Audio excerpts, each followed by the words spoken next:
Ya, silakan Ibu. Ibu Tina, Iya, Pak, sudah. sudah. Ya.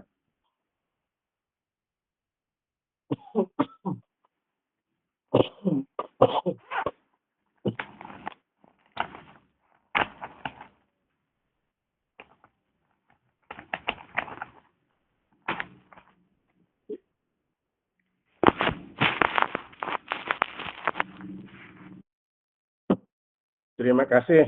Mari kita buka pertemuan pada sore hari ini dengan bacaan basmalah bersama-sama. Bismillahirrahmanirrahim. Ya, tadi alhamdulillah sudah ada pertemuan dengan kelas 11. Alhamdulillah ada usulan katanya gimana kalau kita pindah ke hari Jumat. Nah, mereka sih udah mengusulkan pindah ke hari Jumat. Nah, tinggal kelas ini siapa sebelum kita memulai mata kuliah.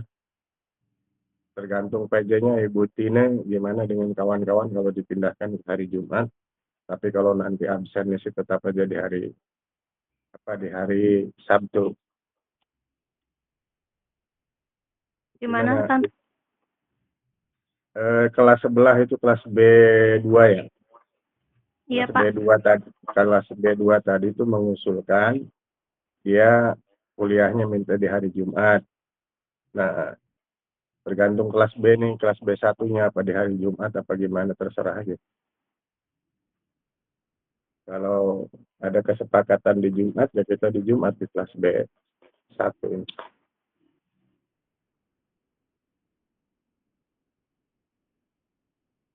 Bagaimana rekan semua?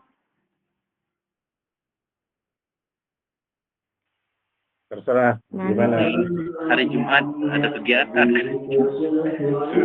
Ya. Nggak apa-apa kalau nggak hari Jumat ya kita Sabtu. Ini pindah ke hari Jumat tuh karena ada besok kebetulan ada kawan dosen menikahkan jadi kita harus hadir. Ya.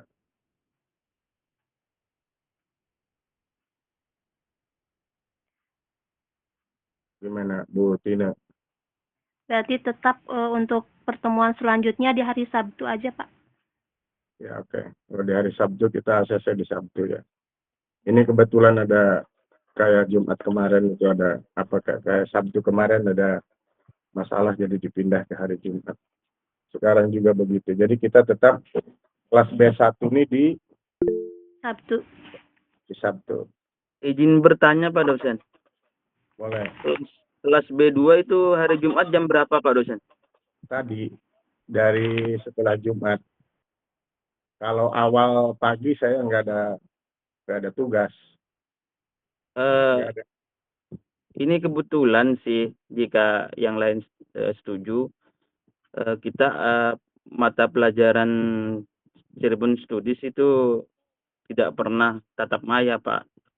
Cirebon Studies. Nggih. Cirebon Studies tidak pernah tatap maya. Kalau memang Pak dosen siap pagi dan juga dari anggota siap, kira-kira kita bisa gunakan waktu itu untuk tatap maya dengan Pak dosen. Boleh. Atau mungkin kayaknya kelas ini aja yang belum pernah ngasih tugas ya. Ngasih tugas terus nggak kuliah gitu. Apa harus juga ngasih tugas nggak kuliah gitu. Gimana? Maksudnya Pak? Ya kan kelas tadi itu Cirebon Studies kan nggak ngasih kuliahnya, tugas aja ya. Nggih, ngasih materi dengan tugas-tugas saja Pak. Jadi dia nggak pernah masuk. Belum pernah tatap maya Pak. Hebat dong. Hanya ngasih materi-materi saja setiap minggunya dan ngasih tugas. Tadi ada masukan ya dari karena mungkin waktu kita juga terbatas, jadi silahkan yang mau bertanya atau diskusi. Kalau pagi mungkin jam 7 sampai jam 9 lah kalau malam. Silahkan. Tadi ada juga masukan, itu bisa dijadikan bahan penelitian itu. Kalau nggak salah dari Bandung, dari Sumedang. Jadi persoalan ngajar di madrasah itu kayaknya sepertinya agak sama, nggak jauh beda kan. Pertama, persoalan kendala guru. Guru itu bukan mungkin profesinya ya belum profesional. Kadang-kadang gurunya aja jangankan S1 katanya, gurunya itu dari ya guru asal ada. Nggak tahu di tempat ibu bapak ini gimana. Apa ada seperti itu? Saya Pak, Jadi ya gimana, saya Pak kan Ali? hanya lulusan SMA, tapi saya Nah, awalnya memang di sekolah itu ditugaskan menjadi TU. mm-mm. Kemudian karena memang kekurangan guru, maka saya ditugaskan untuk menjadi guru mapel PJOK, Pak, sampai sekarang. Oh, Makanya saya ini mendapat beasiswa kuliah ini sangat bersyukur sekali, Pak. Makanya bisa melanjutkan ke studi yang lebih tinggi lagi. Dan nanti mm-mm. jika sudah wisuda kan bisa untuk mengajar sesuai dengan apa yang saya tempuh, Pak. Bisa S2 nanti gratis juga, nyantai aja. Amin, amin, amin. Iya, banyak beasiswa sekarang. Karena Amin, pemerintah amin. juga harusnya hari ini tuh harus seimbang lah. Kalau di pendidikan Diknas mungkin udah pada S1 semuanya, kalau di Departemen Agama mungkin ketinggalan kan. Ada guru TK, guru MI, MTS yang masih dari SLA. Dari SLA-nya juga kadang-kadang kan bukan dari keguruan, jadi asal guru itu banyak kayaknya. Nah, kalau bisa sih nanti saya ini di kelas ini ada berapa, Tina? Ada berapa jumlahnya? Ada 30. Lebih Pak, 39 kalau sama yang semester kakak tingkat. Nah, 39 itu bisa representatif untuk apa namanya penelitian. Jadi dari Lombok ada, dari Bandung ada, dari mana ada gitu kan. Sebetulnya kendalanya apa gitu kan. Itu jadi nanti bisa dijadikan penelitian kualitatif atau kuantitatif kan kayak gitu. Nanti kita bekerja sama penelitiannya dengan Departemen Agama bahwa kenapa pendidikan di apa namanya di Kemenag itu tidak maju, itu karena itu satu fasilitasnya juga tidak mumpuni, gurunya juga asal-asalan, kan kayak begitu. Nah, itu untuk masukan kalau dari PJJ kelas ini 39, kelas sebelah B2 39, ya 70 lah respondennya cukup juga. Nanti mungkin ada beberapa pertanyaan yang harus diisi sama Ibu dengan Bapak untuk perbaikan sekolah dan pendidikan kita, dijadikan responden untuk penelitian. Nanti penelitiannya kerjasama dengan Departemen Agama. Departemen Agama atau Kemenang ini kan ada di pusat di Jakarta. Orang Jakarta harus tahu kan, nih pendidikan di Lombok ini seperti ini. Nih pendidikan di Bandung Cileunyi yang terpojok itu kayak gini nih. Kan gitu. Di Bogor kayak begini. Iya kan? Di pelosok mana lagi? Aceh. Di pelosok Semarang. Terus di Kalimantan, di Sulawesi. Ini sebetulnya seperti ini kan kayak begitu. Nah, nanti hasil penelitiannya nanti mungkin bisa didadarkan di pusat. Nah, tinggal mungkin pusat mau membiayainya untuk peneliti berkunjung ke daerah-daerah sebagai yang dijadikan sampel. Kayak begitu. Intinya kalau oke, saya kan bisa berkunjung ke Lombok nih sama Pak Budi. Pak Budi dari Lombok ya. Nah, saya kan bisa main ke Lombok dengan Monggo penelitian. silakan. Iya kan? Kalau kalau Bandung segala sih lewat aja. Bandung kan dekat, dekat dengan Cirebon atau Bogor atau Garut masih Jawa Barat. Ya, paling tidak minta SPJ-nya Lombok, Sulawesi, Kalimantan, Sumatera kan kayak gitu. Kalau yang dekat-dekat bisa sambilan aja, koresponden. Baik, kita tadi sudah di kelas apa? Di kelas B2 ya. Sekarang kita mulai ke kelas B1. Silahkan mau apa namanya, mau koreksi, mau masukan, atau mau mendebat kurikulum yang tadi. Itu sebagai ini aja, provokasi saya mengirimkan materi kayak begitu. materinya mau dikritisi atau mau diapa terserah Ibu Bapak. Hari ini ya dipersilahkan. Silahkan. Kita sampai pukul 5 kalau nggak salah. Ya, sampai pukul 5. Assalamualaikum warahmatullahi wabarakatuh. Siapa nih? Pak Budi. Ini suaranya dari mana? Ada suara masuk. Iya, orang lagi hadrohan makanya Ya udah nggak kurang apa-apa. kondusif Silakan. suaranya. Ya, silakan Pak Budi. Ini saya mau tanyakan apa namanya, secara generalnya ya, secara umumnya pemimpin itu apakah dia bentuk atau dilahirkan?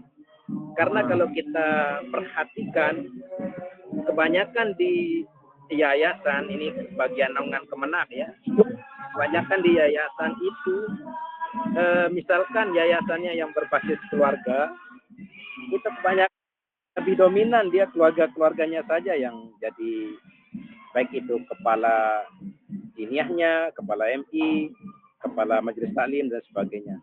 Tapi yang kadang yang tidak berbasis keluarga, dalam artian mulai dari pewakapan tanah itu memang hak milik masyarakat, itu memang pemilihannya secara demokrasi. Tapi ini kan kadang ironis kalau berbasis kekeluargaan itu di yayasan tuh kadang dia bukan dibentuk tapi dia istilahnya dilahirkan. Nah, jadinya pertanyaan saya apa namanya, sebaiknya pemimpin itu apakah dilahirkan yang semestinya dia jadi pemimpin yang sukses, atau memang dia dibentuk dari awal? Nah, itu pertanyaan saya. Terima kasih banyak. Terima kasih Mas Budi. Nah, ada beberapa, itu ada juga saya, kalau nggak salah pernah di kajian filsafat itu, siapa? Tentang pemimpin itu, pemimpin ada yang dilahirkan, ada yang turun-temurun, darah biru. Nah, sampai hari ini kan ada nih di Indonesia, darah biru. Kalau Mas Budi dengan saya, darahnya tetap merah, bukan biru. Ya, coba kita sih tetap darah merah, bukan darah biru. Yaitu sejak zaman kolonial itu. Atau kalau mau dibahas ini bagus nanti. Nanti saya apa namanya, saya tulis dulu, saya kirimkan. Jadi kalau mau diurut dari awal, kalau ini termasuk kajian Islam ya, kajian setelah Rasulullah wafat itu, ya dari sini Pak Budi mulainya ini. Setelah Rasulullah wafat, itu kan pergantian pimpinan, ya kan? Pergantian pimpinan itu kan ada dua, ada apa? Satu Abu Bakar, dua Umar, Utsman dan Ali. Ini di sini gap awal dari kepemimpinan di Islam itu. Nanti perpecahan itu awalnya dua, ada Ahlus Sunnah sama ada Syiah. Nah, di Syiah itu tidak menerima kepemimpinan selain keturunan Ali dengan siapa? Aisyah ya. Ya, kan itu. Nah, dia itu pokoknya selain Ali, selain keturunan Ali itu dia tidak mengakui pimpinan apapun. Nah, dari Ahlus Sunnah dengan Syiah. Nanti Ahlus Sunnah nanti berkembang lagi, nanti jadi Ahlus Sunnah wal Jamaah.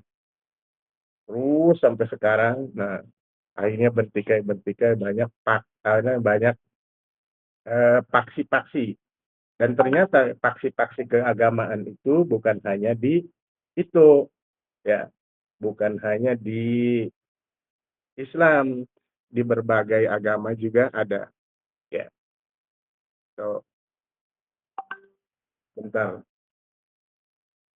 bentar nih saya ada mau jawab ini dulu. Mana tadi?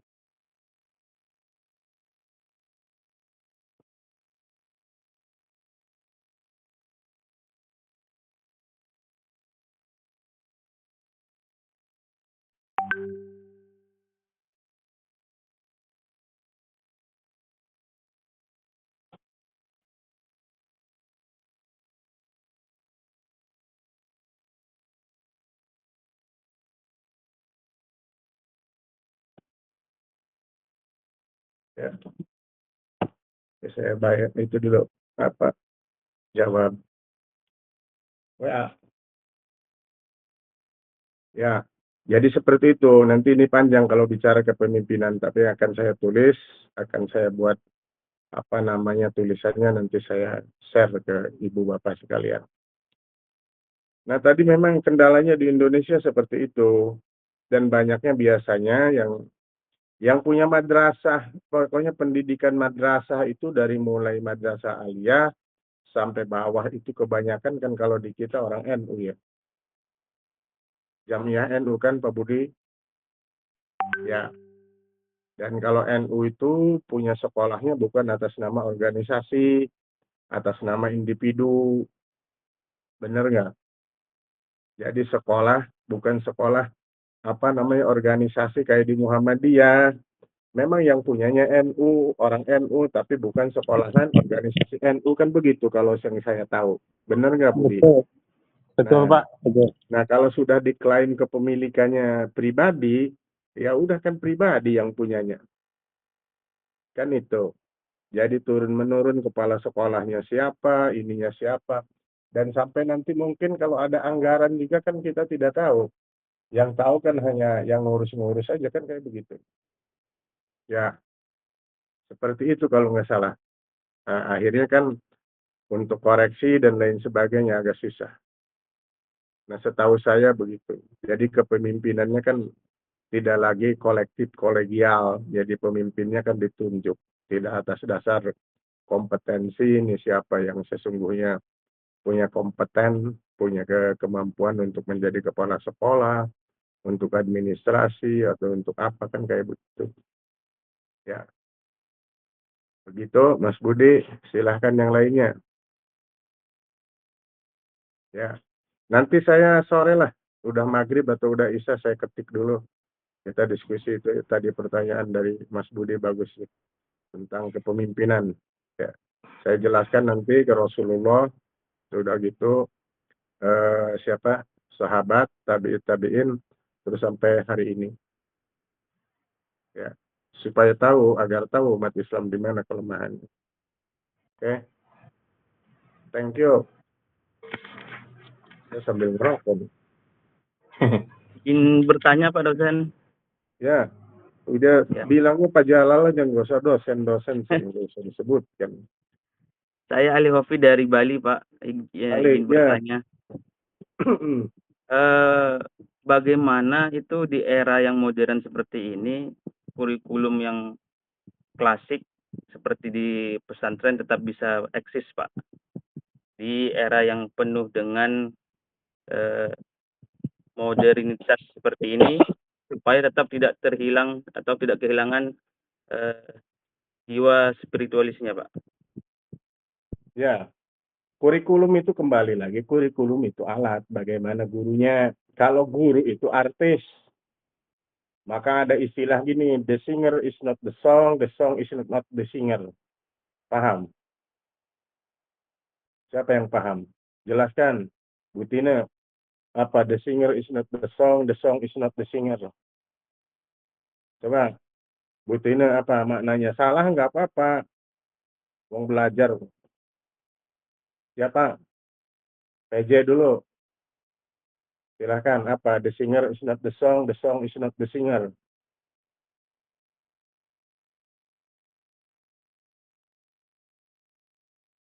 Bicara aja, salah nggak apa-apa, wong belajar. Nanti saya luruskan.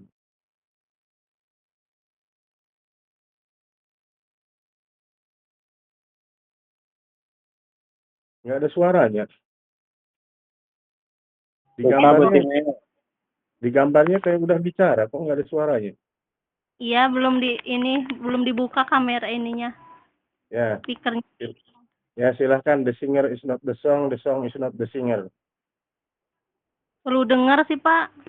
Yang lain aja dulu. Baru dengar istilah. Ya udah. Mu'alimah. Apa? Nggak tahu, Pak. Ya, bagus. Lailatul. Saya saja, Pak. Hah? Iya, Pak. Saya. Ya. Lailatul. Terus ya silahkan nggak apa-apa. Komentar aja nggak dihukum nggak apa. Mungkin seseorang itu tidak bisa disebut sebagai seorang penyanyi jika dia tidak menyanyikan sebuah lagu. Ya boleh lah. Ini yang pakai jaket YIN siapa namanya? Kacamata ya bawahnya. Lailatul. Dari Garut, Pak. Aina. Garut. Pantesan kayak dodol ini. Manis, Pak. Ya, Manis ya, Pak. daripada ngantuk kan bisa ketawa itu. Jam segini kan jam tidur, jam istirahat harusnya. Ya.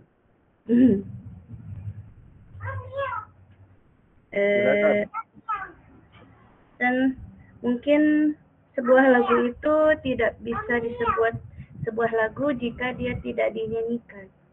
Mungkin seperti itu. Ya, nggak apa-apa. Muhammad. Ini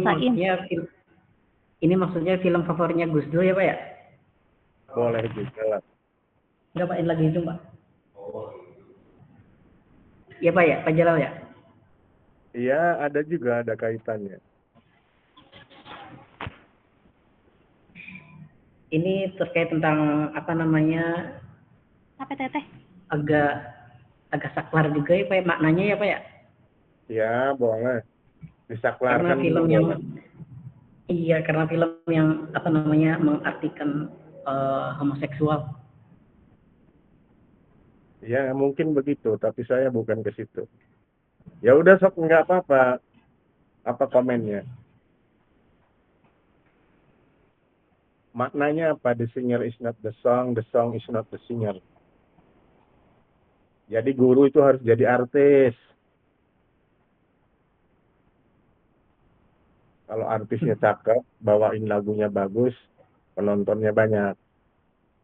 Guru, dosen disukai sama muridnya. Murid itu kan penonton sebetulnya. Maka ada guru favorit, ada dosen favorit kan di situ. Tahu dia maknanya the singer is not the song is not the singer. Nah ini berarti ilmu baru. Alhamdulillah kita ketemu dengan pengajar yang baru. Pengganti.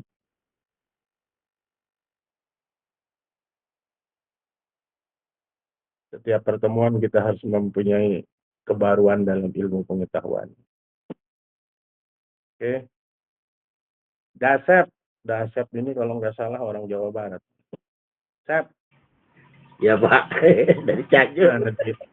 Coba lagi mikir tak? Iya Pak. Ketemu belum? Itu kalau The Singer itu perancang Pak. Iya. Perancang itu bukan penyanyi itu bukan perancang, itu aja Pak. Ya bagus, boleh juga. Oke, saya ke bawah dulu. Siapa nih? Ali dari Bali tadi, Mu'alimah udah. Abdul,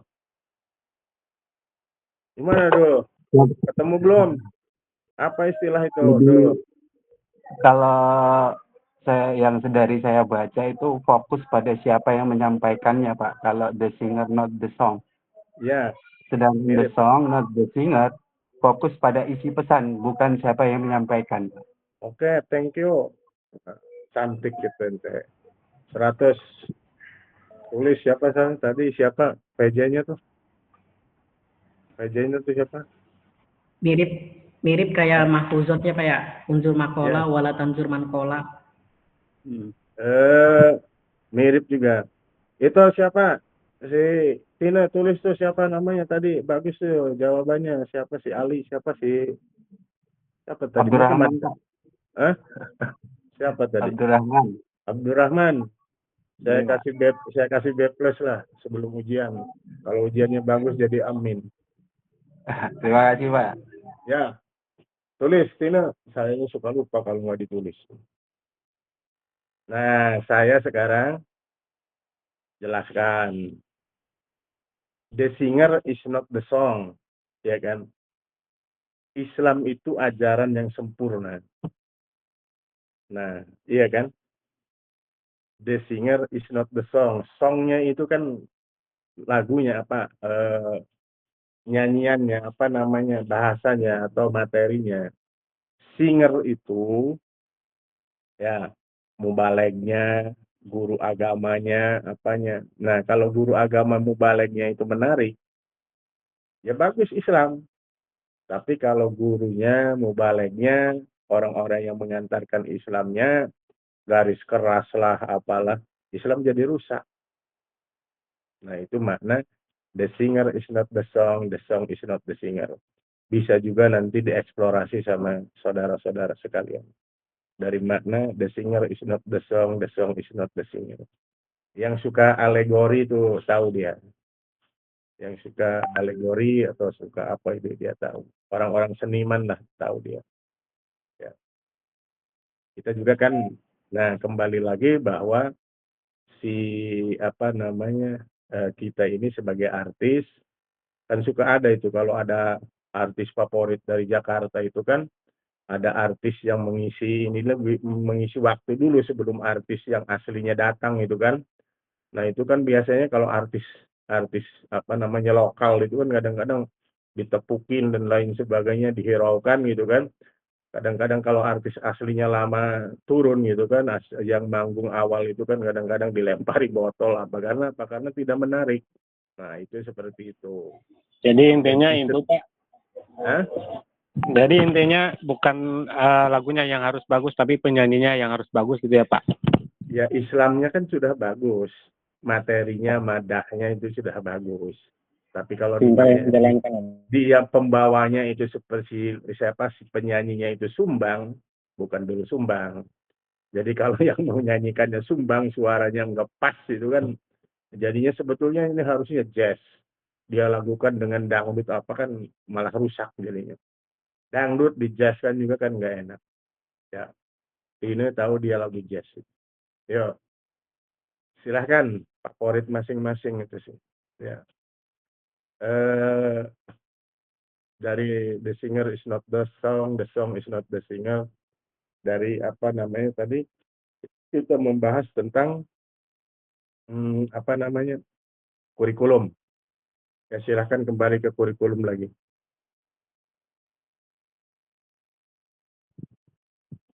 Adakah contohnya yang berhasil, Pak? Misalnya Apa? yang Bapak ketahui. Berhasil seperti apa? Tentang pendidikan klasik yang tetap eksis dengan tidak kehilangan spiritualnya, Pak. Kalau pendidikan yang apa namanya yang klasik itu kan awalnya kan itu ada di apa di yang Bapak kirimkan itu kan. Awal pendidikan kan klasik di masjid, di apa madrasah-madrasah dan lain sebagainya di pesantren. Nah, yang klasik sampai hari ini kan ada, tapi perlu pembaharuan kan. Dulu kan sekolah di pesantren itu asal ada.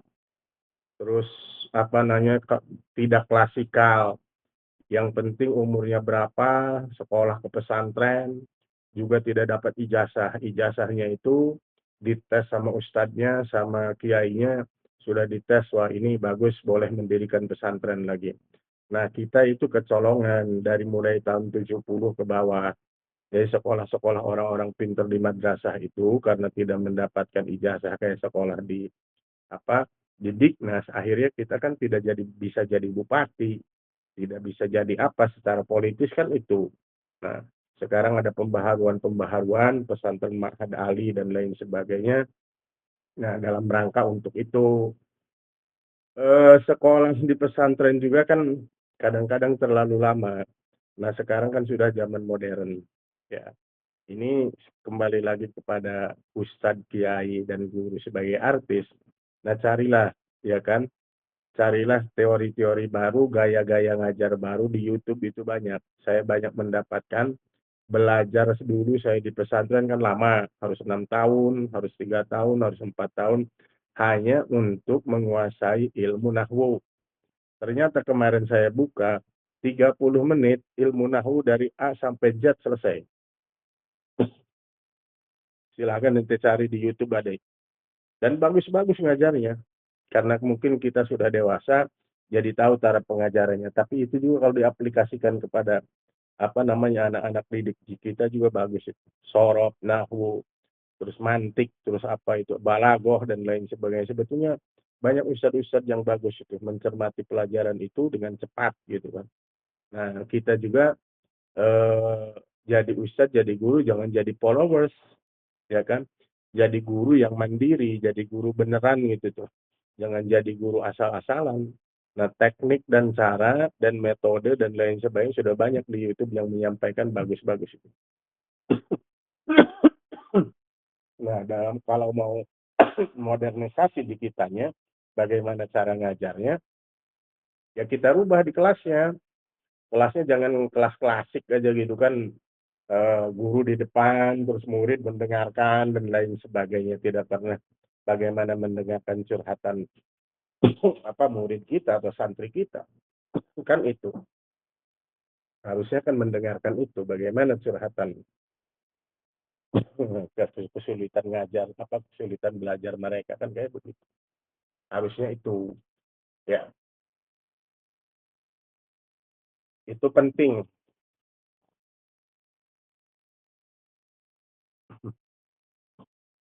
Izin Pak dosen. Ya, Pak, bilang aja saya Pak mau Jalal. sholat. Ya, izin Pak Jalal, saya mau sholat asar. Siapa nih? Sri dari Aceh, Pak. Oke. Aceh baru asar tak? Iya, Pak, 15 menit yang lalu azannya. Oke, so, silakan. Sholat Terima dulu. kasih, Pak. Ya, silakan yang lain.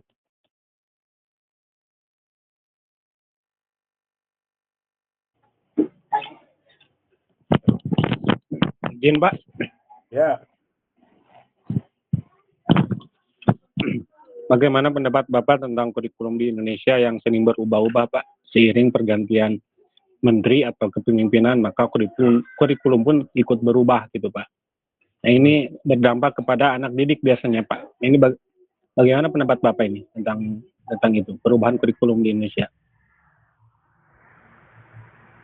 ya. Ya, perubahan kurikulum karena dunia kan dinamis. Ya kan? Apalagi ilmu-ilmu sosial. Kita kan tiap hari, tiap detik berubah. Ya. Makanya sebetulnya kalau rujukan nanti dalam membuat skripsi, nanti saya mungkin ada beberapa saya kirimkan untuk dipelajari walaupun baru semester 2 apa 3 ini tuh. Semester berapa? 3, Pak. Ketiga. Nanti kan nggak apa-apa baca-baca metode skripsi, metode penelitian. Karena dunia ini kan berubah, makanya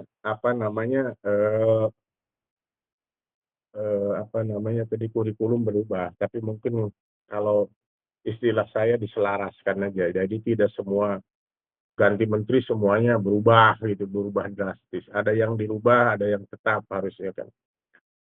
Saya kira pembelajaran matematik, pembelajaran kalau ilmu-ilmu eksak saya kira tidak usah harus berubah karena 2 kali 2 itu tetap aja 4. Iya kan? Sebetulnya sih yang berubah itu ilmu sosial. Makanya ilmu sosial itu ilmu susah. Iya kan? Hari ini mungkin diteliti bisa A, besok bisa B, bisa C, bisa Z. Itu ilmu sosial. Karena ilmu sosial itu tiap hari, tiap detik berubah. Tidak seperti ilmu eksak. Nah, ilmu agama juga, itu kan termasuk ilmu sosial. Iya kan? Hari ini kan banyak aliran. Kenapa sih orang mendirikan aliran-aliran baru? Aliran-aliran barunya pakaiannya seperti Islam, sholatnya seperti Islam, tapi dia bukan agama Islam. Kan itu banyak hari ini. Nah, itu perubahan-perubahan dari pergaulan-pergaulan, akhirnya mendirikan, dan itu laku, pengikutnya banyak. Nah, itu kan ada perubahan. Nah, mungkin kurikulumnya harus berubah. Tapi kalau ilmu-ilmu eksak kan tidak berubah, harusnya kayak begitu aja. Nah, itu apalagi hari ini kan. Jadi ada menarik juga kemarin itu waktu saya share ke grup kalau nggak salah. Mendirikan pesantren itu diskusi panjang itu masalah kurikulum. Perdebatan agak panjang akhirnya mengkerucut bahwa membuat desain kurikulum itu bukan untuk hari ini, 5 tahun ke depan, 6 tahun ke depan, ketika mungkin saya mendirikan pesantren, penerimaan santrinya kelas 1 SMP, itu goal-nya atau ending-nya itu di 6 tahun ke depan. Nah, setelah anak ini dididik 6 tahun, ke depannya mau jadi apa? Nah, itu goal-nya dari apa namanya istilahnya dari eh, inti kurikulum itu mau jadi apa. Nah itu ya yang menjadi goalnya itu harusnya di kurikulum itu. Nah, yang menjadi inti tujuan kurikulum itu di situ. Ya. Nah, akhirnya mengkerucut, setelah mengkerucut begitu, ya, akhirnya diskusi lagi. Sekarang begini, sekolahan kita itu pesantren modern dan mau kemana? Nah itu juga bisa. Ketika dibilang mau kemana, nah kan endingnya itu kan. Ketika endingnya ini kita mau kemana? Nah, ketika dibilang mau kemana, ada perdebatan. Sekarang kita belajar bahasa. Belajar bahasa itu kan kalau diurut sampai hari ini orang belajar bahasa Inggris kan diturunkan dari mulai SD kan. Ya, SD belajar bahasa Inggris kan hari ini. Nah, kalau dari SD kelas berapa belajar bahasa Inggris? Kelas 1 juga sudah diajarin, Pak. Nah, sekarang di madrasah. Di mana di madrasah? Kelas 1 juga, Pak. Kelas 1, Pak. Ada saya ya. Di sekolah saya kelas 1, Pak, udah ada bahasa Inggris. Nah, di madrasah berarti kan 6 tahun. MTS 3 tahun. 9 tahun ya. Di aliyahnya 3 tahun. Jadi 12 tahun belajar bahasa. Nah, pertanyaannya, endingnya dari belajar bahasa, anak didik kita menguasai nggak bahasa Inggris atau bahasa Arab? Tidak, Pak. Gimana kelemahannya? Apa gurunya Kurang bodoh? praktek, Pak. Kurang praktek, kurang dilakukan Prakteknya kurang, Pak. sehari-hari. Iya, tidak daily rutin, tidak dilakukan setiap hari. Kurang praktek atau kurang dilakukan setiap hari itu kan alasan. Nah sekarang bandingkan, ada anak SMA pengen sekolah ke luar negeri, kursus bahasa Inggris 6 bulan, sukses dan selesai dengan bayaran bla bla bla. Bandingkan belajar bahasa 6 bulan dengan belajar bahasa 9 tahun. 9 tahun itu kalau dihitung hari 9.000 hari itu. Belajar bahasa Inggris 9.000 hari nggak bisa apa-apa. Siapa yang dosa?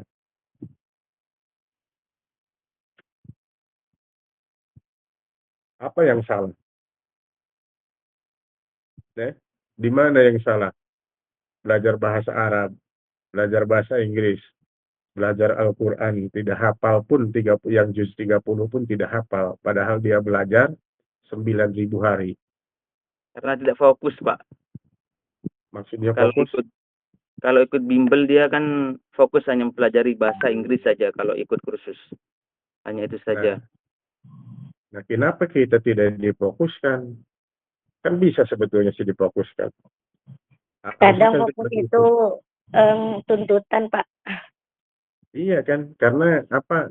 Selama ini kalau mau diakui mungkin ada 1-2 aja yang ngajarnya serius, yang lainnya kan tidak serius. Kan itu. Iya, Kalau kan? nggak salah sekarang ada ini, Pak. Ada minat bakat. Jadi kalau misalnya peserta didik suka bahasa Arab atau bahasa Inggris itu ada jam baru khusus itu, Pak. Kalau nggak salah sekarang yang minat bakat di kelasnya atau di sekolahannya Teten sudah berapa tahun yang diambil minat bakat itu? Itu sasarannya kelas 4, 5, 6, Pak. Ya, sudah berapa tahun berjalan? Baru mulai, Pak. Hah? Baru mau mulai. Karena kemarin kepala madrasahnya menginstruksikannya seperti itu, Pak. Kalau dulu enggak. Nih, kalau baru mulai, sekarang pertanyaannya, yang dimulai itu rencananya seperti apa? Dan goalnya seperti apa dari mulai kelas 6 sampai kelas 4 sampai kelas 6 itu? Kan itu juga dari bagian dari kurikulum. Bagaimana menyusun kurikulumnya? Nanti endingnya apa setelah kelas 4, 5, kelas 6 bahwa kelas khusus itu, apa program khusus yang tadi itu betul-betul berhasil. Apa formulasinya? Formula yang dibuatnya seperti apa? Nah, jangan asal. Sekarang kan asal-asalan aja kan. Nih program pemerintah begini-begini, ya udah yang penting pemerintah ada laporan secara administrasi selesai. Di lapangan itu sama aja program itu dengan program biasa kan seperti itu. Makanya saya membuat pesantren yang baru itu, cari gurunya yang betul-betul guru hebat dan menguasai itu. Berapa harganya? Gitu.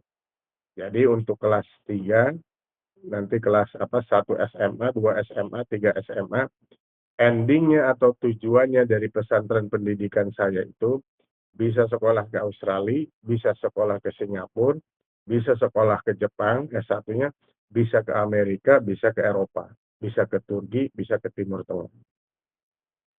Ya kan? Gurunya kita tes, betul-betul guru, bukan hanya guru. Nah, kalau gurunya oke, berapa harganya per bulan? Nah, kalau dia tidak berhasil, duitnya kembalikan. Harus begitu, baru itu pendidikan bermutu kayak begitu. Nah, kalau mungkin nanti kelas 1 SMA-nya kita baru nerima nanti cuma satu angkatan, satu kelas. Satu kelas mungkin 20 perempuan, 20 laki-laki, 40. 40 ini harus jadi pionir. Udah SPP-nya biasa aja. Nanti tapi kalau yang 40 ini bisa 20 ke Universitas MIT yang ada di Amerika, Stanford yang ada di Inggris, terus sekolah yang ada di Turki, sekolah ada Timur Tengah, ke Jepang, kemana, bagus, ke Australia. Dari 20 orang bisa ke sana, kita expose di media massa, di YouTube dan lain sebagainya. Baru orang pada datang, nah baru ditekan harga SPP-nya harus sekian. Nah begitu, itu pendidikan. Nah kalau di pendidikan Bapak Ibu kan sekolah-sekolah gratis dan anak-anak pinggiran, pengajarnya juga tidak tanggung jawab, kan itu persoalannya. Ya, ini sharing aja. Nah hari ini, nah tadi sebagai artis, ya kan, harus tahu bagaimana goyangnya, bagaimana nyanyinya, bagaimana menggunakan mic-nya, bagaimana sound systemnya yang bagus, sehingga anak-anak itu mampu senang kuliah belajar di kelas yang ibu dan bapak sebagai tenaga pengajar. Kalau kalau perlu pakaiannya berdasi gaya ganteng gitu kan. Ya kayak begitu. Jangan asal masuk sekolah pakai sendal. Aduh, ini udah guru madrasah, nggak disiplin, bajunya asal. Ya muridnya juga nggak inilah. Iya kan. Kalau wanita percantik diri untuk masuk sekolah itu kan. Walaupun anak-anak itu, anak-anak MI, anak-anak MTS kayak begitu. Kalau melihat gurunya hebat, shaming kayak gitu kan enak kan.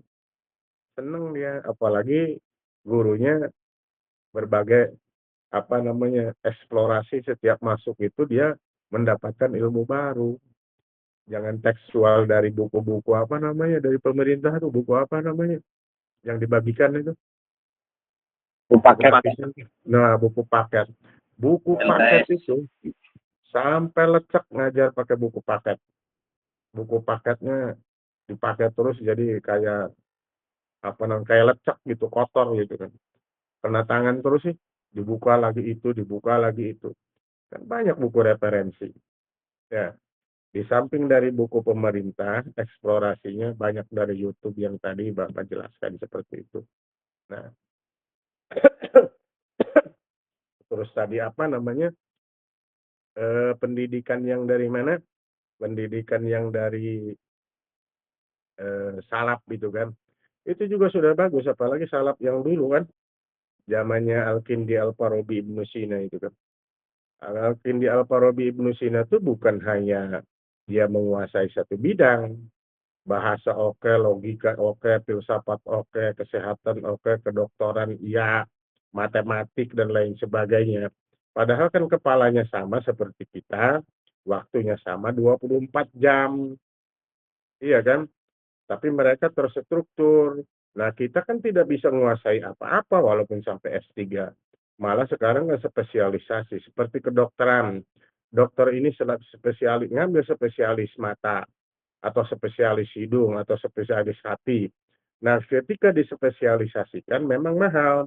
nanti ada spesialisasi mata kiri apa mata kanan. Kayak begitu. Nah, akhirnya kan cuma itu-itu aja ilmunya. Zamannya Al-Kindi Al-Farabi Ibnu Sina, zaman abad tengah Islam Jaya, itu ilmu pengetahuan dia lala beberapa. Matematik oke, apa oke, agama oke. Maka waktu itu Islam Jaya. Hari ini kan agama kita nggak ngaler, nggak ngidul kan. Itu juga kan. Nah, malah kita jadi followers, iya kan? Jadi tukang komen dengan tukang share dari YouTube atau dari apa share sana share sini kan, sorong sana sorong sini. Itu lagu apa namanya, lupa saya. Sama dengan share sana share sini, dibaca enggak, dipahami juga tidak kan. So, oke, yang lain kita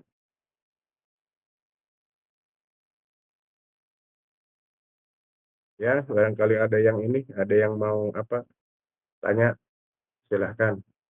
Itu Pak, dari YouTube yang Bapak kirimkan tentang filosofi iluminasi cahaya itu Pak. Suhrawati Eh, Al-Maktul. Nggih. Itu Ya. kan dibahas oleh dari kata-kata Dr. Fahrudin Faiz mengatakan bahwa ilmu itu cahaya, al-ilmu nurun. Kemudian tidak akan bisa masuk kepada seorang yang hatinya gelap. Dalam artian orang yang sering berbuat maksiat. Itu bagaimana maksudnya Pak? Ya, kita kan manusia biasa, bukan nabi, bukan rasul. Tapi kan ketika maksiat hari ini kan kita juga bisa tobat, ya kan? Ya, kita kan tidak bisa terhindar seperti itu kan. Maksudnya sih maunya seperti itu kan, tapi kan kita tidak lurus seperti nabi, ya kan? Nah, itu di Suhrawardi Al-Maktul kalau nggak salah, dia tuh ilmuwan muda, nanti akhirnya dibunuh kan sama ilmuwan-ilmuwan yang senior itu karena apa, kalah ilmu pengetahuan. Makanya kalau nggak salah saya nge-share, kalau ilmu pengetahuan, kalau sudah mengeser ilmu pengetahuan atau apa, intinya mari kita diskusikan, ya kan? Kalau nggak salah saya nge-share juga ke grup itu, ya seperti itu. Jadi Suhrawaldi makanya namanya Al-Maktul. Al-Maktul itu terbunuh. Kalau di filosof perempuannya yang pertama dibunuh dicincang di pasar itu Hipatia. Nah, Hipatia pertama juga Sokrates. Sokrates itu karena dia orang pintar tapi tidak pernah mengaku dirinya pintar. Nah, sudah gitu dianggap sama pemerintahan pada waktu itu meracuni anak-anak muda. Akhirnya ditangkap, setelah ditangkap dibawa ke, kalau sekarang sih di DPR. Di DPR itu apa namanya, ngambil keputusan angkat tangan siapa yang Sokrates ini boleh dibunuh dan tidak. Akhirnya puting dari 1000 atau apa 600 harus digantung. Akhirnya dia diracun. Sokrates, ya kan, diracun. Kalau racun itu bahasa Arabnya dipaksa lakoma. Lakoma itu menelan. Maka ada beberapa intelektual bahwa lakoma itu sama dengan Luqmanul Hakim. Jadi Luqmanul Hakim yang ada dalam Al-Quran itu katanya Sokrates. Sokrates itu kalau disejajarkan sebelum Masehi berarti dia di zaman nabinya siapa, dan sebelum Nabi Muhammad itu banyak nabi, ada nabi yang tertulis dan tidak tertulis, dan nabi-nabi pada waktu itu dikirimkan kepada kelompoknya masing-masing. Nah, setelah nabi-nabi itu selesai, maka disempurnakan oleh Nabi Muhammad Rasulullah Shallallahu Alaihi Wasallam, dan tidak pernah ada nabi lagi. Cuma banyak hari ini lahir nabi-nabi palsu. Gitu. Oke, lakoma. Ya, akhirnya satu Sokrates, dua perempuan namanya Hipatia, itu masih sama-sama di Yunani. Nanti di dunia Islam itu siapa sih? Tadi siapa namanya? Suhrawardi Al-Maktul. Nanti juga siapa? Yang perempuan itu siapa yang sufi itu? Robiah. Ada Wiyah siapa? Robiah. Nah, itu juga kan ada yang katanya ketika waktu dia dibunuh atau mungkin dia meninggal, tapi tidak langsung dikuburkan kalau nggak salah. Bahkan ada yang mengatakan bahwa dia mayitnya diganti dengan anjing sehingga lawan politiknya tuh orang yang memahami agama seperti dia seperti anjing katanya matinya. Macam-macam aja. Lawan-lawan politiknya sampai seperti itu. Nah, itulah ketika ilmu pengetahuan digeser-geser dan digeret-geret kepada urusan politiknya. Tidak harus sekarang bagaimana Bapak menjelaskan bagaimana sekarang kedudukan agama ketika dibawa ke ranah politik. Saudara lebih tahu banyak di YouTube. Ya, pertentangan A, B, D, C, dan lain sebagainya. Itu silahkan pelajari aja, tidak usah Bapak jelaskan secara rinci. Oke? So, jadi pendidikan yang disalap itu bagus, tinggal jangan terlalu lama lah, nanti tua di pesantren. Ya, kalau tua di pesantren nanti yang jomblo itu kemarin saya kasih ilmunya, dibaca nggak? Ada yang masih jomblo? Hah? Pak Ada Saim, yang Pak. masih ada Ada, siapa? Pak. Muhammad Audi. masih jomblo. Muhammad sih, Pak. Muhammad jomblo dah. Pak. Paten. Jadi Jomblo Power dua, Ranger baik, Pak. Saya Hah? ada Jadi Power Ranger. Jomblo ini 2 kali. Pak Ondi. Ya, cepat-cepat nikah barangkali perang dunia ketiga nggak nikah. Ya, nah itu dari apa namanya kurikulum tadi kurikulum apa namanya klasik. Silakan ada yang lain barangkali jangan dikuasai sama yang sudah nanya, yang belum Lanjut, Pak. bertanya Satu silakan. kali lagi, Pak. Satu lagi, Pak. Ya, Ini terpikirkan, ya, Pak. Tentang silakan. tadi yang Dr. Farudin Faiz menyatakan itu bahwa ilmu itu tidak akan masuk kepada orang yang hatinya gelap, dalam artian sering berbuat maksiat. Itu kenapa kok zaman dulu ilmuwan yang bisa dibilang bukan orang muslim, Pak, bukan orang Hah? Islam itu pintar-pintar, Pak, banyak yang pintar gitu, kalau Ya, memang ternyata seperti itu. itu kan tergantung kepercayaannya, ya kan? Kan berbeda agamanya. Dan Allah itu kalau urusan agama, urusan apapun di dunia, kan terserah kan? Itu apa dalam kalimat dalam hadisnya itu? Urusan dunia tergantung, silahkan, bukan urusan saya, kata Nabi itu. Mencari ilmu juga kan kayak begitu. Nah, ketertinggalan kita itu satu malas, itu aja. Ya kan? Apa siapa nih yang dari apa namanya yang dari sebelah timur Bali apa namanya? Dalilnya apa itu? Bahwa urusan dunia adalah urusan saudara gitu kata Nabi itu, bukan urusan saya. Apa itu? Antum a'lamu bi umuri dunyakum. Nah, itu apa? Apa? Akum dinukum mulian. Antum a'lamu bi umuri dunyakum. Antum a'lamu bi umuri dunyakum. Urusan ilmu, ya urusan ilmu peternakan, ilmu apa, itu urusan antum bagaimana mencarinya. Iya kan? Nah, hari ini tuh orang Islam itu sebetulnya bukan patokan yang tadi, ya kan? Mungkin hatinya kotor bisa dibersihkan, tapi penyakit umat Islam di mana-mana, termasuk yang banyak penyakitnya adalah guru-guru MI, MTS, aliyah yang sekarang ikut kuliah yang tidak pernah baca berbagai referensi. Kan itu, iya kan? Referensi apa yang dibaca? Iya kan? Mau ngajar referensinya buku dari pemerintah aja sampai lecek. Iya kan? Coba seumur sekian, berapa buku yang pernah Anda baca? Filsafat, hikam, sejarah, kan nggak pernah dibaca.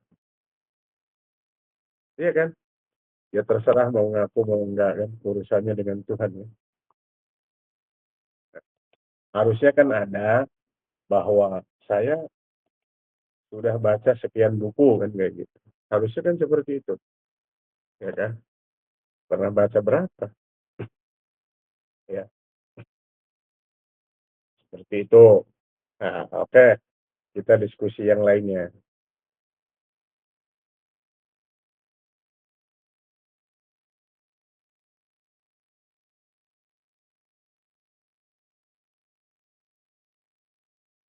Silahkan, Ibu, Bapak. Kalau dianggap sudah selesai, kita tutup. Ya, nanti diperdalam sendiri-sendiri, dan kalau nanti ada pertanyaan silahkan tanya melalui WA. Kalau laki-laki mungkin boleh dari jam 9 malam ke atas. Kalau perempuan sampai jam 9 mungkin itu juga harus izin sama suami barangkali ada persoalan, apalagi WA-an dengan siapa kan nggak jelas. Ya, silahkan Bapak-Bapak, karena kita tidak tetap muka nih. Ya, kuliah jarak jauh. AI itu siapa? Yang tadi udah dari Garut ini ya. Pak Jalal, boleh gak nanya di luar ini, di luar kurikulum pendidikan Islam? Boleh, tapi bayar. Ya, Ini Pak, silakan. Ya, yang jadi pertanyaan saya tuh sebelum kedatangan Islam, orang-orang sebelum Islam itu orang-orang yang baik itu agamanya apa ya Pak? udah itu. Udah segitu tanyanya. Iya, mungkin itu pertanyaan itu muncul mungkin tadi sebab Bapak menerangkan kalau Socrates itu kemungkinan adalah Luqmanul Hakim. Gitu. Ya. Ya, jadi ya apa gitu orang-orang sebelum Islam itu para pengikut Nabi. Dari mana Ibu? Apanya? Dari Garut. Iya. Ya. Saya gagal. Ya, saya jelaskan. Nah, kan ada istilah agama samawi dengan agama ardi. Ya, ada agama samawi, ada agama ardi. Nah, Ibrahim alaihi salam ke bawah itu kan, bapak teologi, ya, bapak agama lah, teologi. Nah, itu Ibrahim alaihi salam. Ibrahim ke Ismail nanti bawahnya Nabi Muhammad Rasulullah Sallallahu Alaihi Wasallam. Nah, ada agama itu kan. Nah, nanti agamanya gimana? Nabi Adam beragama nggak ada agama tauhid, mengesahkan Tuhan. Nanti kesini kan ada Musa, kan ada kitab Taurat, ya kan? Jadi ada agama apa? Agama Islam, agama apa lagi yang 4 itu? Coba sebutkan.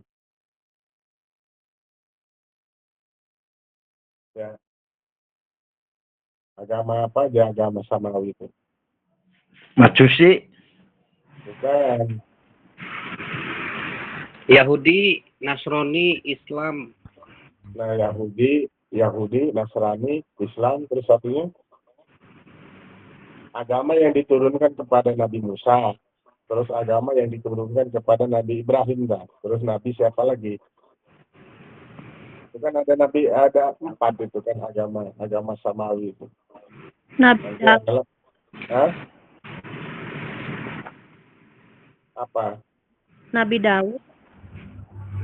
Apa agamanya? Kitab Jabur itu kan? Ya. Terus? Nabi Daud, Jabur, Nabi Musa, Taurat, Nabi Isa, Injil, Nabi Muhammad, Nah, itu yang 4 itu kan. Jadi ada kitab-kitabnya. Jadi tinggal dikonversikan aja kayak begitu. Nanti siapa di atas Nabi Muhammad itu? Yang dibunuh. Nabi Isa. Sebelum Nabi Isa?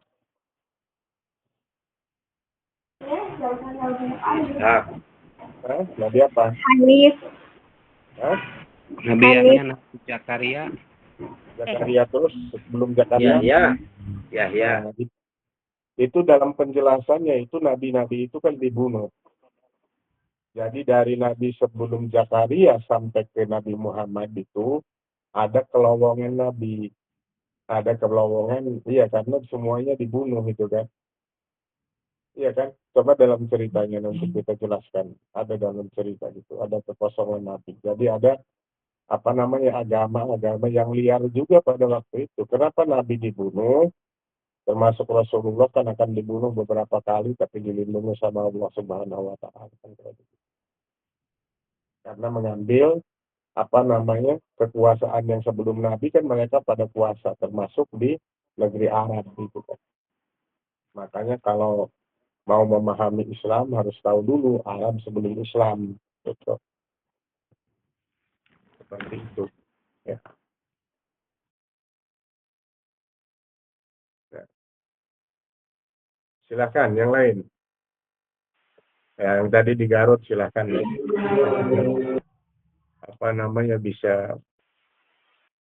Bisa di ini nanti kita diskusikan. Izin bertanya lagi, Ya. Dosen? Ya. Ya. Sembari teman-teman mikir untuk bertanya selanjutnya. Iya, saya ngajarnya cuma 4 orang. Ya nggak apa-apa. Cuman masih terngiang-ngiang di kepala saya ini, dosen, mengenai pertanyaan tadi itu kayaknya langsung dia menyentuh ke sanubari saya ini tentang apa yang salah dalam pendidikan ini. Langsung saya mikir, apa ya yang salah? Padahal ini kan kalau kita bilang sistem pendidikan berarti dia itu ada input, proses, dan outputnya kan?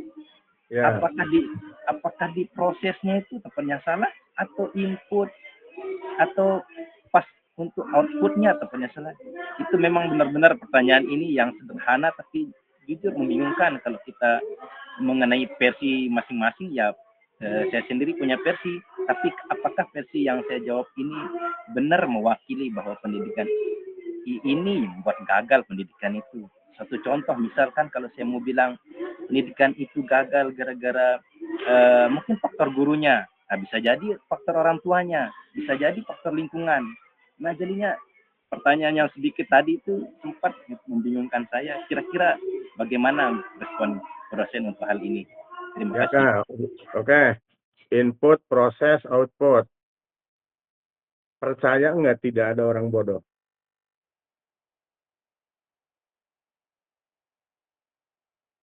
Hah? Tidak ada orang bodoh. Iya kan? Input gitu kan? Percaya tidak bahwa tidak ada orang bodoh. Kan nggak ada orang bodoh. Yang ada itu orang malas. Iya kan? Yang ada itu orang malas, bukan orang bodoh. Nah, bertanya, gimana Pak? Gimana caranya tidak malas? Ya jangan malas kan? Iya kan? Kekuasaan guru untuk mendidik anak supaya tidak malas. Terserah pendekatannya kayak apa, usahanya kayak apa, tapi itu adalah mutlak urusan guru supaya siswa input siswa hasilnya jadi hebat. Diolah adalah diproses. Masa sekolah 6 tahun cuma dapat ijazah 1 kertas yang ditandatangani sama kepala sekolah. Setelah itu diwisuda lagi. Sekarang wisuda ya, dari mulai TK sampai perguruan tinggi. Apa makna wisuda itu? Siapa yang tahu? Tolong jelaskan apa makna wisuda. Hakikatnya apa wisuda itu? Coba dibahasakan, wisuda itu apa? Wisuda kayaknya bahasa Arab itu. Udah, mau bahasa Arab, mau bahasa apa, tolong didefinisikan menurut bahasa yang ikut kuliah pada sore hari ini. Apa itu wisuda? Wisuda itu Pak, menurut saya ada hal-hal tersembunyi. Apa? Ya, wisuda menurut saya itu seperti pencapaian dan pengakuan Pak. Ya, pencapaian dan pengakuan, boleh. Siapa yang mau menambahkan? Ada bahasa alegori yang tertutup di situ, apa? Tapi tidak pernah diucapkan sama orang yang ngasih 1 kertas itu. Ya, silakan, siapa? Saya Pak. Ya. Wisuda adalah sebuah peralihan, ya. Muhammad, yang lainnya? Pelantikan, Pak. Pelantikan RT RW, ya. Upacara atau seremonial kelulusan. Ya. Menandai suatu selesainya suatu tahapan pendidikan, Pak. Ya. Ada nggak yang langsung ke jantungnya itu? Makna dari wisuda itu. Pengakuan atas kerja keras. Ya. Terus Tanggung jawab moral, yang Pak. telah menyelesaikan pendidikan dalam konteks akademik ya, yang Tanggung pencapaiannya jawab moral. Memberikan Legalitas, ijazah Pak. atau gelar, Pak. Selamat mencari kerja, Pak. Pengangguran. ya, sekarang saya yang ininya definisinya boleh berbeda kan, kita boleh mendefinisikan, boleh buat definisi, dan definisi itu juga boleh berbeda-beda. Iya kan? Boleh definisi saya juga nanti di debat, definisinya salah. Saya kan cuma membuat definisi. Iya kan? Silahkan boleh membuat definisi. Nah, definisinya gini kalau saya wisuda itu. Kan itu kadang-kadang definisi apa wisuda itu bukan kadang-kadang kan pakai toga itu kan. Ya, pakai toga terus pakai apa namanya di atasnya tuh pakai peci apa namanya itu. Yang dibawa di atasnya tuh kepalanya kan ada itu. Semacam topi lah kan kayak gitu kan, terus di atasnya di depannya kan ada apa tuh? Ada tali, Pak. Iya, tali gitu kan, talinya kan dipindahkan ke kanan ya. Ya, betul, Pak. Gitu kan. Nah, ketika dipindahkan ke kanan itu dalam hati rektor atau guru atau apapun, cuma tidak dibahasakan dia ketika memindahkan ke sebelah kanan itu. Terima kasih Anda telah kuliah di perguruan tinggi saya selama 8 semester. Kan kayak gitu. Terima kasih sumbangan uangnya dan sekarang silahkan keluar mau jadi apa terserah. Kan kayak gitu. Masuk, Pak. Definisi saya seperti itu. Makanya kan waktu awal ente itu kan dijebak di seluruh perguruan tinggi kan, visi misi universitas. Itu kan ada kan. Tapi setelah sarjana ente tidak menggugat itu. Iya kan? Kan begitu kan? Ya, dipindahkan ke sebelah kanan. Cuma dia di hati aja, nggak diomongkan. Di hatinya kan gitu.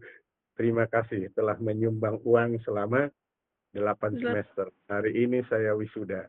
Silahkan keluar mau jadi apa terserah. Kan kayak begitu. Jadilah sarjana nganggur kan kayak begitu. Terus siapa yang mau protes ke rektornya? Minta lagi lah kembalikan duitnya. Saya nggak bisa kerja kuliah di sini kan nggak ada yang begitu. Ada nggak yang berani begitu? Nggak ada. Nggak ada, Pak. Makanya Ijazah pun ditahan, Pak. Makanya kan sekarang berlomba-lomba kan visi misi universitas. Hebat-hebat kan bahasanya.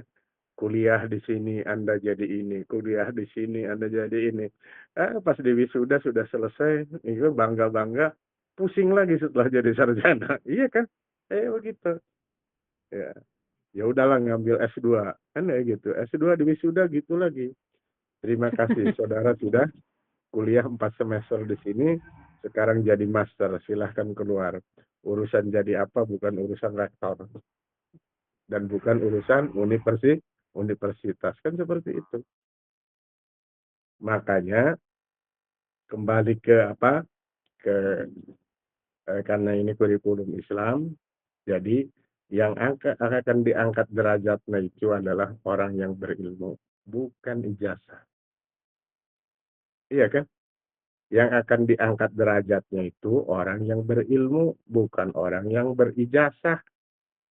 Nah, kalau kita yakin dengan ilmu yang akan diangkat derajatnya, makanya pertanyaannya, satu hari berapa judul buku yang saudara baca, berapa artikel dan berapa jurnal yang ibu dan bapak baca. Nah, kalau ibu dan bapak tidak pernah baca jurnal, tidak pernah baca buku, masuk kelas, karena kepalanya kopong, apa yang akan disampaikan ilmu baru terhadap terhadap anak didik kita? Ada nggak niatan nih? Saya sudah kuliah dengan Pak Jalal hari ini, besok saya mau ngajar ini. ada ilmu baru yang akan saya sampaikan kepada anak didik saya seperti ini. Ada nggak sebelum kuliah dengan saya seperti itu? Coba jawab dengan hati nih, sanubarinya ada nggak? Masuk kelas ya masuk kelas, nulis di papan tulis, setelah itu selesai. Bisa silahkan, nggak bisa silahkan. Saya juga jadi dosen hari ini kan bisa aja. Tugas, silahkan kerjakan. Ini begitu. Saya kan bisa, dan ente nggak akan protes kan? Ya, PJ-nya juga Tina kan kesenangan itu. Kalau saya dosennya, tugas Tina bagikan. Saya kan tidak harus masuk. Iya kan? Protes enggak? Enggak berani. Protes sama dosen, nilainya C. Kan kayak gitu kan. Nah, di situ terjadi otoriter. Iya enggak? Nah, jadi kita itu terjebak pendidikan di Indonesia itu dari TK sampai perguruan tinggi adalah pendidikan otoriter. Iya kan? Masuk kelas, istaid, siap gitu kan. Tangannya di atas meja, kan kayak gitu. Tidak boleh itu, tidak boleh ini. Jadi sekolah itu tidak indah. Iya kan? Anak itu kadang malas mau sekolah. Tidak ada sesuatu yang baru. Harusnya sekolah itu kan indah, enak, dan lain sebagainya. Kayak di Skandinavia atau apa, kayak di Jepang gitu kan. Sekolah enak. Ini sekolah dikasih PR terus kan kayak gitu. Mumet gitu kan. Siswa itu kan kayak gitu. Dari TK sampai perguruan tinggi dikasih tugas terus. Gimana nggak mumet? Iya kan? Sekolah itu dibuat happy, iya kan? Dibuat enak, dibuat enjoy. Kalau bu gurunya ada duit atau apa, beli permen atau kesukaan muridnya dibagi-bagi, makan bareng apa bareng, kan seperti itu harusnya. Kan tidak ada sampai hari ini di Indonesia seperti itu. Iya kan? Bagaimana cinta? Muridnya bagaimana cinta, mahasiswa-mahasiswinya juga bagaimana cinta ke dosennya, dekat, akrab, berbaur, ilmunya juga jalan, kan nggak bisa kayak gitu. Yang ada itu mahasiswa sumpek kalau urusan kuliah. Tugas banyak, belum dikerjakan itu kan. Belum lagi tugas itu, tugas ini, kan seperti itu. Jadi sekolah itu bukan jadi enjoy, malah sekolah itu jadi beban. Beban berat sekolah di Indonesia. Dari mulai apa? Dari mulai TK sampai perguruan tinggi. Itu persoalannya. Ya, dari mulai TK sampai perguruan tinggi seperti itu. Kan sulit kalau seperti itu. Bagaimana pendidikan di Indonesia mau maju? Itu persoalannya. Nah, itu pemikiran kita bukan hanya kurikulum. Ya, bukan hanya kurikulum. Nah, kuliah kita sampai pukul 17. Berarti 19 menit, 9 menit lagi ya? 16, 17. Ya, sampai 17 ya, Bu Tina? Iya, Pak. Sampai pukul 5. Ya, sekarang kan 16.51 tuh. Saya lihat jam aja nih. Udah, pokoknya nanti akselerasinya atau nanti apa namanya pendalamannya bisa kita komunikasi. Silahkan siapa saja mau tanya apa saja selama saya bisa untuk menjelaskan, dan biasanya kalau penjelasannya ada di YouTube saya kirim YouTube-nya, dengarkan sendiri kayak begitu. Jadi untuk mengeksplorasi, ya kan, mengeksplor ini ilmunya, ini ininya kan kayak begitu. Jadi jangan hanya kitab yang ada diulang-ulang aja kayak begitu. Ilmu ini luas dan ilmu ini banyak. Ya, bagaimana saudara menangkapnya untuk eksistensi saudara sebagai guru. Nah, setelah nanti apa namanya mengikuti program PJJ, ada apa namanya ada yang didapat, terus ada perubahan-perubahan, bagaimana ngajar, bagaimana apa namanya menambah ilmu pengetahuan, dan nanti kalau setelah apa namanya setelah S1 PJJ ada juga S2-nya nanti PJJ PAI. Ya mudah-mudahan nanti bisa langsung S2, atau mungkin kalau saya mungkin ngajar lagi ya ketemu lagi, kalau tidak ya mungkin bisa komunikasi dengan apa namanya yang ada gitu. Karena saya kemarin juga tidak mau ngajar lagi, cuma Pak Taqiyuddin dia ada halangan jadi dipindahkan ke saya. Gitu. Mudah-mudahan pertemuan dengan saya yang singkat ini ada ilmu-ilmu baru, ada kreativitas baru, ada emosi baru. Emosi itu penting, ya jangan dibunuh. Ya, ada emosi baru, ada hati baru, ada hal-hal baru yang apa?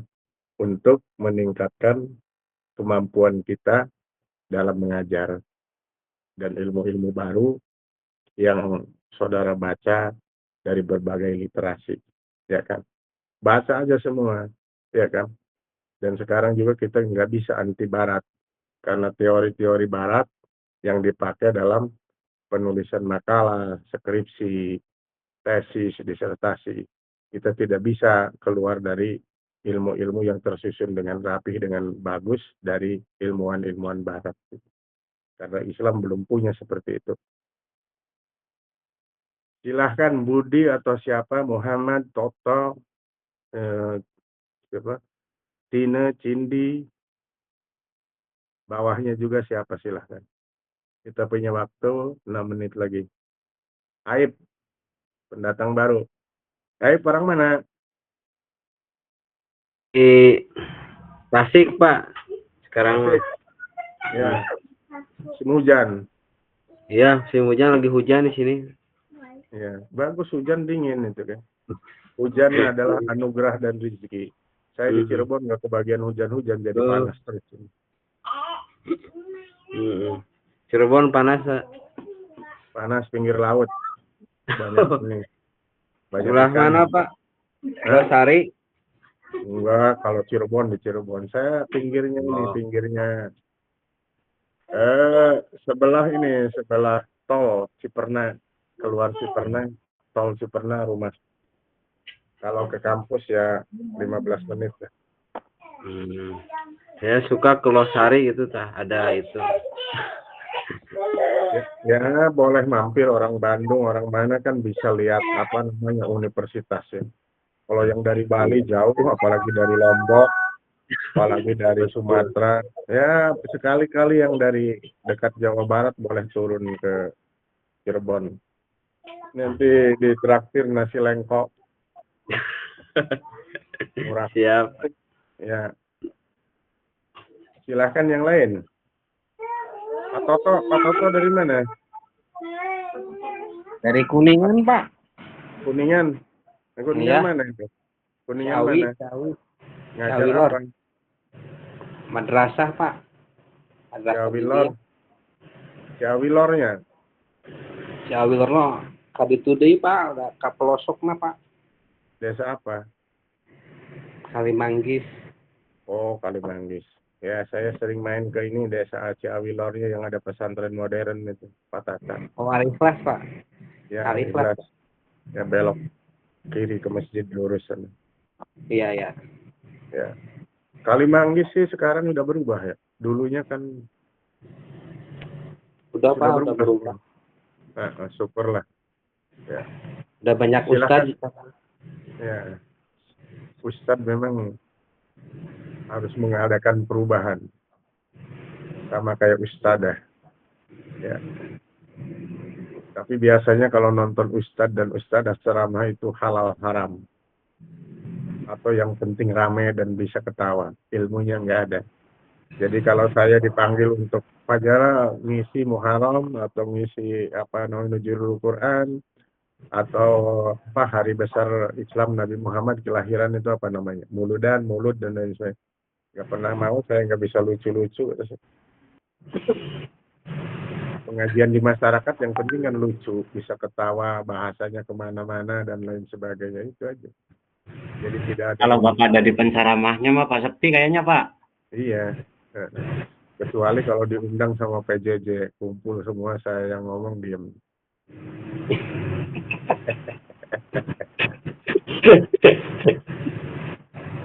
Ya, silahkan sekarang 58, 2 menit lagi. Ya. Tadi Ibu Tina siapa yang ini silahkan tulis kirimkan ke saya. Ya, Pak, banyak izin yang bertanya. siapa? Saya, Pak, Marlimah. Mana orangnya? Saya, Pak. Ya, silakan. Apakah ada kemungkinan pemerintah itu mengadopsi kurikulum pondok pesantren, Pak? Maksudnya Dari kurikulum pondok pesantren itu kan keberhasilannya lebih nampak di masyarakat. Nah, untuk diterapkan, bahkan kurikulum pesantren itu tidak pernah berubah di bidang keagamaan, pendidikan agama Islam. Anak-anak pondok itu lebih memahami keadaan sosial agama di masyarakat. Nah, melihat dari itu, apakah ada kemungkinan pemerintah itu bisa mengadopsi kurikulum pondok pesantren? Soalnya, ya paham saya tangkap. Bahasanya kayak bahasa orang Madura ini. Mana? Madura. Sampang Madura, Pak. Iya, ketahuan. Saya hafal bahasanya. Karena saya pernah bergaul dari Sabang sampai Merauke. Kalau bahasanya Budi ke sana, makan sudah. Di mana tuh, Bud? Yang suka mau ngomong makan sudah mana? NTT. Makan sudah katanya. Bukan makan sudah makan belum. Gitu kan harusnya gitu. Itu kan ada, Bu. Itu kan ada integrasi ilmu pengetahuan, integrasi kurikulum. Jadi integrasi kurikulum itu mengintegrasikan, memadukan, menambahkan, di sini kurang ditambah sini, di sini kurang ditambah sini, namanya integrasi. Iya kan? Akhirnya karena ada dualisme pendidikan, akhirnya yang umum 40, yang ini 60 dulu istilahnya kan. Yang di pesantren 60 agama, 40 umum, yang di umum 40 agama, 60 muatan umum. Kenapa ada dualisme pendidikan? Karena kita dulu pernah dijajah. Kalau awal-awalnya dari mulai Hindu, Buddha sampai Islam, pendidikan adalah berbentuk seperti pesantren gitu.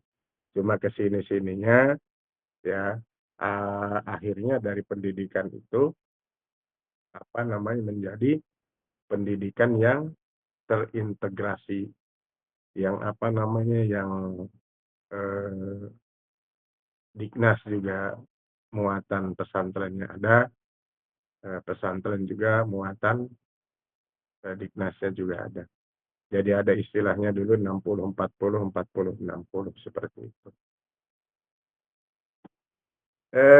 Tidak terasa nih kalau ngobrol ngajarnya enak itu kan nggak terasa. Nggak tahu enak, nggak enak. Tapi kan mahasiswa senang denger ini.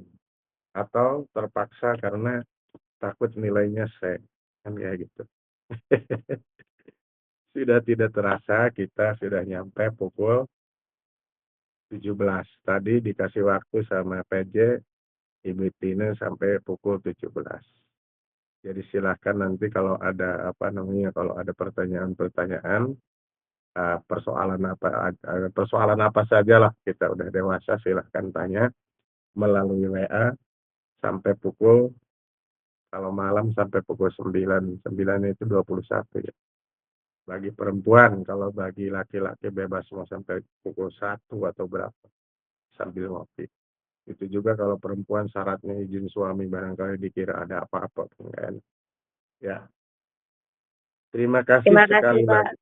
Ya, terima kasih sekali lagi. Mari kita tutup mata kuliah kita pada hari ini dengan bacaan hamdalah bersama-sama. Assalamualaikum warahmatullahi wabarakatuh. Waalaikumsalam warahmatullahi wabarakatuh. Terima kasih, Pak. Ya.